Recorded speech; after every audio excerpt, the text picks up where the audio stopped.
Hi, I'm Barry Dolinger of Congregation Beth Shalom here in Providence. This is 10 Tips to Rejuvenate Your Prayer Life, Episode 2, Chidush, or Newness. We're back with the second in our 10-part series on revolutionizing your prayer life. The aim here is big, to address the apathy, cynicism, and emptiness that are so common right now, all through the lens of prayer. Prayer can really be like lighting a match, and that then can spread to so many other areas. It's not just about finding inspiration or meaning, but that's part of it, but also aligning and even changing what it is we do during our days, which is to say, our lives. Our lives are comprised of our days. We're basing our teachings in this series on the source text from the Shla Kadosh. As we noted in our first episode, the Shla Kadosh, Rabbi Isaiah Levi Horowitz, was a preeminent halachist, moralist, poet, and Kabbalist in the 16th and 17th centuries in Prague, mainly. It's been frequently said that his work served as the early basis for many of the ideas that gained such prominence in the early days of the Hasidic movement.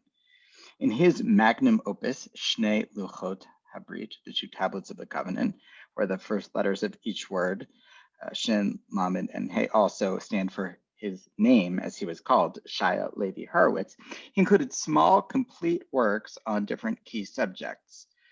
This one, Masechet Tamid, the tractate of daily offerings, named for the sacrificial worship in the temple, is his treatise on prayer. Now, there he bases the crux of his teaching on a quotation from a fairly obscure work, Derech Chaim. It's a collection of prayer-related poems by the Rabbi Menachem ben Yehuda of Linzano. Rabbi Menachem was a contemporary of the Shla and spent his career teaching in Italy and Jerusalem. Sometimes his poems are quoted in different Sephardic machzorim, which is where some might know him from. Now, the teaching that's going to serve as the main basis for our 10-part series is the same as the last time, and I'll quote it in English translation. Quote, there are additionally 10 things that help with intention, kavanah, in prayer, and their opposites cause its degradation. They are 1, Torah, 2, novelty, 3, need, 4, language, 5, movement, 6, voice, 7, preparation, 8, arrival, 9, neighbors, and 10, time.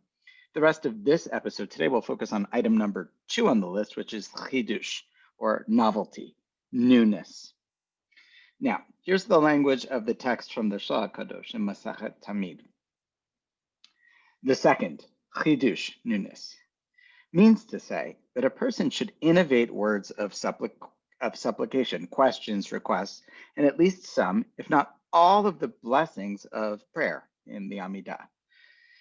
Now, these innovated words will cause a person to have directed awareness. However, if a person does not innovate anything new in their prayer, it will be very hard to pray with kavanah, with intention. This is supported by a teaching in the chapter of Brachot titled Tfilat HaShachar. There it says, quote, one who makes their prayer fixed, keva, their prayer will not be supplicatory, tachanunim. Rabbi and Rav Yosef further explain in Brachot 29b as follows about this teaching. Anyone who does not innovate a novel request in their prayer, that is to say the text is fixed for them, it's kavua, it's keba, the same today as it was yesterday, so to tomorrow, etc. Now the reasoning behind this is that nature will take over and they will carry on repetitively. Innovated words, however, you can't recite them without paying attention to them. If they're new, you have to focus. The Shla now quotes the language of the Sefer Chasidim in chapter 158. Quote, when you pray, add to each and every bracha, every blessing, a request for your needs that is related to the subject matter of that blessing, because they direct the heart's attention very well. If you cannot add to every blessing, because the congregation has already finished, they're moving on, add at least to one or two, so that you don't find yourself rushing to catch up. Now, in this formulation of it, it sounds just like a pragmatic ruse. Old is boring and hard to pay attention to. No wonder it's hard to repeat the same words of prayer day after day, year after year. So out with the old, in with the new. Insert some novel requests, new words you actually say in each blessing of the Amidah. It's a way of tricking yourself into staying awake and attentive, keeping the prayer fresh and interesting for yourself. But is this only a pragmatic strategy about how we can pay attention? Prayer as perspective taking. The act of having to formulate words to actually say before God creates an initial encounter.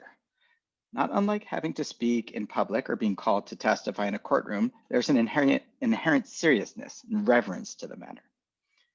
Chaim Brisker spoke about the importance of this as a type of kavanah, of being cognizant, knowing that one is standing before God, Amida Lifnei Hashem.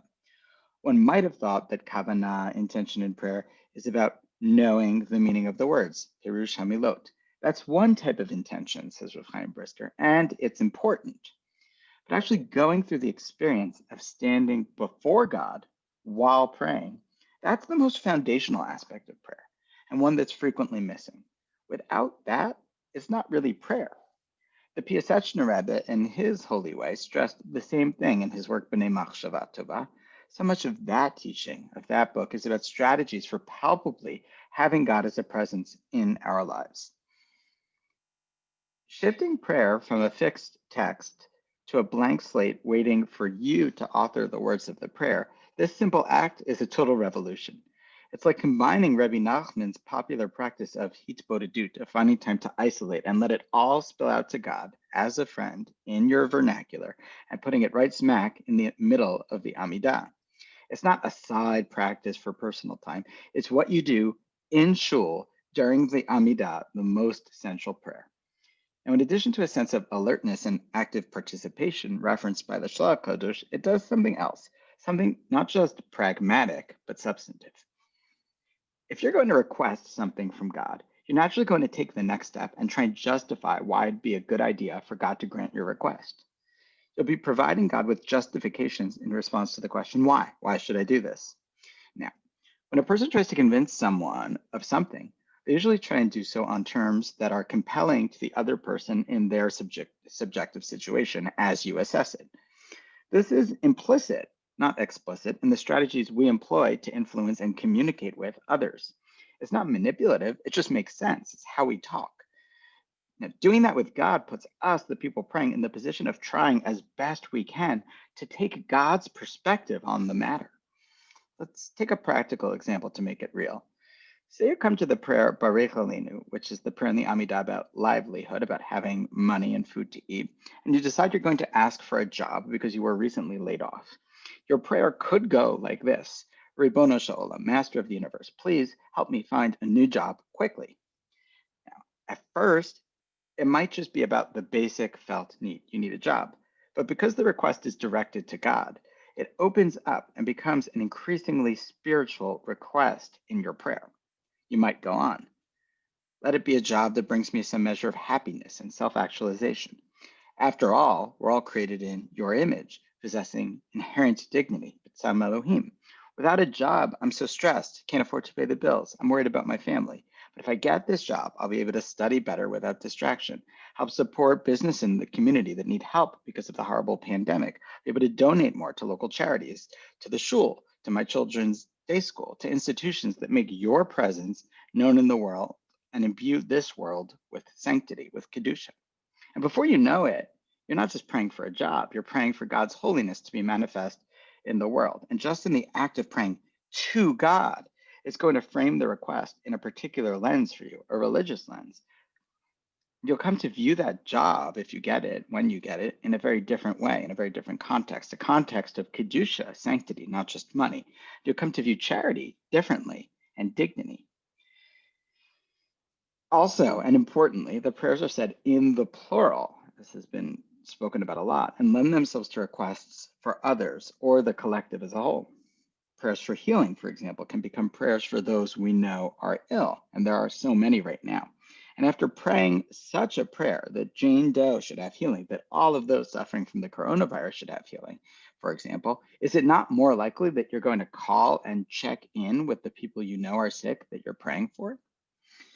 Rav Kook said it in this language, quote, prayer deepens in us the lofty feeling of holiness, for it is the essence, prayer that is the essence of soaking up in our very souls the light of the life giver of the worlds. It shines upon us beams of holiness, which ripen the fruits of redemption. Not only us as separate individuals from the perspective of individuality, separate, but rather all that which prayer affects, it does on our behalf and together with us in our relationship to the entirety of everything, to all of life and existence, to all of their paths, the past, the future, the present. End quote. That's from Rav Kook's commentary on the Siddur. One of the knocks on this type of prayer, on the individuated spiritual practices that are popular now generally, and even on framing prayer as a spiritual practice using those contemporary buzzwords, is the danger of narcissism inherent in it all. Are we really meant to justify our own thoughts, inclinations, desires, and needs as worthy of divine consideration? Will this all not lead an already narcissistic society to become even more self-indulgent under the cover of religion? And yet, this type of prayer really has the ability to remove the klipot, the husks, the shells from our requests and crack them open. They start as mundane requests, but become spiritually elevated. When they become elevated, they're not about us, but about what Rav Kook calls the entirety of everything, all of life and existence. This type of deep transcendence relating to others and indeed all others and ultimately to God and everything God imbues with life and materiality brings us to a place of real humility and subservience. In placing our private needs and anxieties before God's throne, we're refining prayers spiritually, just as a metallurgist would metal. Now, I get the sense that there's commonly some measure of hesitation, embarrassment that serves as an impediment to actually trying this. That, and people also think you're not allowed to add words to a fixed liturgy. Am I really going to stand there and share my innermost thoughts out loud in words to God? What would I even say? But that's what prayer is, after all. There's no shame in praying. Others can't actually hear you. Whatever you say won't be wrong or rejected by the God who, as we declare in the prayer, has loved us with abundant love. Ava Rabba Havtanu. God already sees the innermost recesses of your heart and mind and knows what's on it. On this one, it's very much worth overcoming any initial resistance. In my personal experience, this one tip to add novel new requests out loud in your prayer is the single most transformative prayer tip out there. Consider starting by trying it for just one blessing of the next Amidah you pray. Your life will never be the same again.